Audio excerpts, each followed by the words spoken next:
उत्तराखंड के घने जंगलों के बीच बसा था एक छोटा सा गांव, रुद्रगंगा। चारों ओर ऊंचे ऊंचे देवदार के पेड़ और नदी की कलकल इस गांव को एक रहस्यमयी सुंदरता देती थी। जंगल के किनारे एक पुरानी सी झोपड़ी में रहती थी मालिनी, एक 25 वर्षीय विधवा। 2 साल पहले उसके पति सूरज की मृत्यु एक भूस्खलन में हो गई थी। अब मालिनी के पास ना कोई परिवार था, ना कोई सहारा।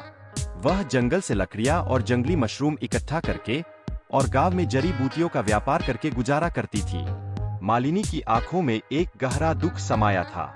उसका चेहरा सुंदर था, पर उसकी मुस्कान जैसे कहीं गुम हो गई थी। हर दिन उसके लिए एक संघर्ष था, पेट भरने का, अकेलेपन का और उन यादों का जो उसे रातों में सोने न देती थीं। एक सुबह जब मालिनी जंगल में लकड़ियां बटोर रही थी, एक विशाल भालू जिसका रंग गहरा भूरा था, धीरे धीरे उसके पास आया और चुपचाप बैठ गया। मालिनी डर के मारे कांप उठी। उसने अपनी टोकरी कसकर पकड़ ली और एक पल को उसका दिल थम सा गया। लेकिन भालू ने ना कोई हरकत की, ना गुर्राया। वह बस शांत होकर मालिनी की ओर देखता रहा। मालिनी ने डरते डरते कहा, तू कौन है? यहाँ क्या कर रहा है? भालू ने अपना सिर हल्का सा झुकाया, जैसे उसने मालिनी की बात समझ ली हो। मालिनी ने एक गहरी सांस ली और धीरे धीरे अपने काम में लग गई। पर उसकी नजर बार बार उस भालू पर जा रही थी।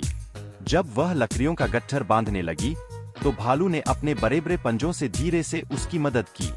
मालिनी हैरान रह गई। उसने हंसते हुए भालू के सिर पर हल्के से हाथ फेरा और कहा, तू तो बहुत समझदार है और कितना प्यारा भी। उस दिन के बाद वह भालू हर रोज मालिनी के पास आने लगा। कभी वह जंगल से जामुन और शहद की मक्खियों के छत्ते लाता, कभी मालिनी के काम में मदद करता, तो कभी उसकी झोपड़ी के बाहर बैठकर उसे देखता रहता। मालिनी ने उसका नाम रख दिया महादेव। धीरे धीरे मालिनी की जिंदगी में फिर से रंग लौटने लगे। उसके होंठों पर मुस्कान और आंखों में चमक फिर से दिखने लगी। महादेव अब सिर्फ एक जानवर नहीं था, वह मालिनी का साथी बन चुका था। जब मालिनी उदास होती, महादेव चुपचाप उसके पास आ बैठता। उसकी गहरी काली आंखों में एक अजीब सी आत्मीयता थी, जैसे वह मालिनी के मन का दर्द बिना शब्दों के समझ लेता हो। एक रात मालिनी अपनी झोपड़ी के बाहर बैठी थी। आसमान में चांद चमक रहा था और जंगल से सियारों की आवाजें आ रही थीं। महादेव पास के एक पेड़ के नीचे बैठा था। मालिनी ने उसे देखा और धीरे से कहा, महादेव, तू हमेशा मेरे साथ रहेगा ना? महादेव धीरे से उसके पास आया और उसके पैरों के पास लेट गया। मालिनी ने उसके माथे पर हाथ फेरा। उसकी आंखें नम हो गईं और उस रात पहली बार वह महादेव को पास सुलाकर सोई। उस रात मालिनी के मन में एक गहरी शांति समा गई, जैसे उसका खोया हुआ कोई हिस्सा उसे फिर से मिल गया हो। समय बीतता गया। मालिनी की जिंदगी अब महादेव के बिना अधूरी सी लगने लगी थी। हर सुबह वह उसका इंतजार करती, हर शाम उसकी आंखें अपनी झोपड़ी के दरवाजे पर टिक जाती थीं। लेकिन एक दिन मालिनी को अपने शरीर में कुछ अजीब सा महसूस होने लगा। उसे बार बार उल्टी जैसा लगने लगा। उसका पेट भारी और शरीर थकात का रहने लगा। पहले उसने इसे जंगल की ठंड का असर समझा, पर जब लक्षण बढ़ने लगे तो वह घबरा गई। वह गांव की बुजुर्ग दाई शांति बुआ के पास गई। शांति बुआ ने मालिनी की जांच की और चौंक कर बोली, बेटी, तू गर्भवती है? मालिनी का चेहरा पीला पड़ गया। नहीं बुआ, यह कैसे हो सकता है? मेरे जीवन में तो कोई पुरुष नहीं, बरबराने लगी। शांति बुआ ने उसकी आंखों में गहरी नजर डाली और कहा, बेटी, कई बार जो होता है वह हमारी समझ से परे होता है।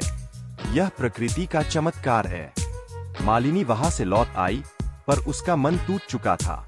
रास्ते भर उसकी आंखें महादेव को ढूंढ रही थीं। उसे वह रात याद आई जब बरसात हो रही थी, बिजली कड़क रही थी और उसने महादेव को अपनी छाती से लगाकर सुलाया था। क्या वह रात, क्या वह पल, क्या यह संभव है कि महादेव की वजह से?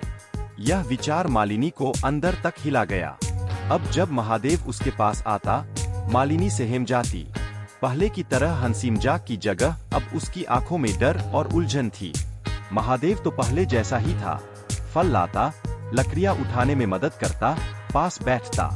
लेकिन मालिनी के मन में सवाल उठने लगे। यह क्या है? प्रेम, चमत्कार या कोई अभिशाप? क्या महादेव सचमुच एक साधारण भालू है, या कोई आत्मा, कोई देवता, या शापित प्राणी?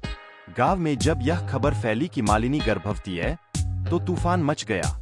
एक विधवा और गर्भवती, लोग उसे अपवित्र कहने लगे। जरूर कोई राक्षस इसके पास आता है। यह औरत गांव को कलंकित करेगी। औरतें उससे बात करना बंद कर चुकी थीं। बच्चे उसकी झोपड़ी के पास नहीं आते थे। मालिनी अब पूरी तरह अकेली थी। बस महादेव था, जो अब भी उसके पास आता था। लेकिन मालिनी की आंखों में अब मोह नहीं, सवाल थे। एक शाम मालिनी अपनी झोपड़ी के बाहर बैठी थी। महादेव उसके पास आया। मालिनी फफक पड़ी। मैंने तुझसे प्रेम किया महादेव, लेकिन यह गर्भ, तू कौन है? सच बता। महादेव ने उसकी आंखों में देखा, पर कुछ नहीं बोला। उसकी आंखों में वही आत्मीयता थी, पर मालिनी का मन अब जवाब मांग रहा था। उसी रात गांव की पंचायत ने मालिनी को बुलाया। मुखिया रघु ठाकुर ने कठोर स्वर में पूछा, सच बता मालिनी, तेरे गर्भ का पिता कौन है? मालिनी चुप रही, फिर धीमे से बोली, मुझे नहीं पता। पंचायत के लोग चिल्लाए, बिना पुरुष के गर्भ कैसे हो सकता है? मालिनी ने कांपती आवाज में कहा, मेरे जीवन में कोई पुरुष नहीं, बस एक भालू है महादेव, जो रोज मेरे पास आता है, मेरी मदद करता है। भीड़ में ठहाके गूंज उठे। भालू? तू कहती है तू एक भालू से गर्भवती है? पागल हो गई है यह औरत। पर मालिनी की आंखों में गंभीरता थी। मैं नहीं जानती यह कैसे हुआ, लेकिन जब से महादेव मेरे जीवन में आया, मेरा अकेलापन मिट गया। गांव वालों ने मालिनी को अपवित्र घोषित कर दिया। उसे गांव छोड़ने का आदेश दे दिया गया। मालिनी चुपचाप अपनी झोपड़ी लौट आई। उस रात महादेव फिर उसके पास आया। मालिनी ने उसे देखा और कहा, तू जो भी है महादेव, तूने मुझे जीना सिखाया, लेकिन अब यह दुनिया मुझे नहीं अपनाएगी। महादेव ने उसके पैरों पर सिर रख दिया, जैसे कह रहा हो कि वह हमेशा उसके साथ है। अगली सुबह मालिनी ने अपनी झोपड़ी छोड़ दी। वह जंगल की ओर चली गई, जहां महादेव उसका इंतजार कर रहा था। उसने पीछे मुड़कर नहीं देखा। उसके मन में अब कोई डर नहीं था, बस एक विश्वास था कि चाहे दुनिया उसे अपनाए या ना अपनाए, महादेव उसका साथ कभी नहीं छोड़ेगा। भावनात्मक संदेश। यह कहानी अकेलेपन, प्रेम और सामाजिक स्वीकृति के बीच की जटिलताओं को दर्शाती है। मालिनी और महादेव का रिश्ता एक अनोखा बंधन है, जो सामान्य समझ से परे है। यह कहानी हमें सिखाती है कि प्रेम और विश्वास कई रूपों में आ सकते हैं, और कभी-कभी जो चीजें हमें समझ नहीं आती, वही हमें जीने की वजह देती है।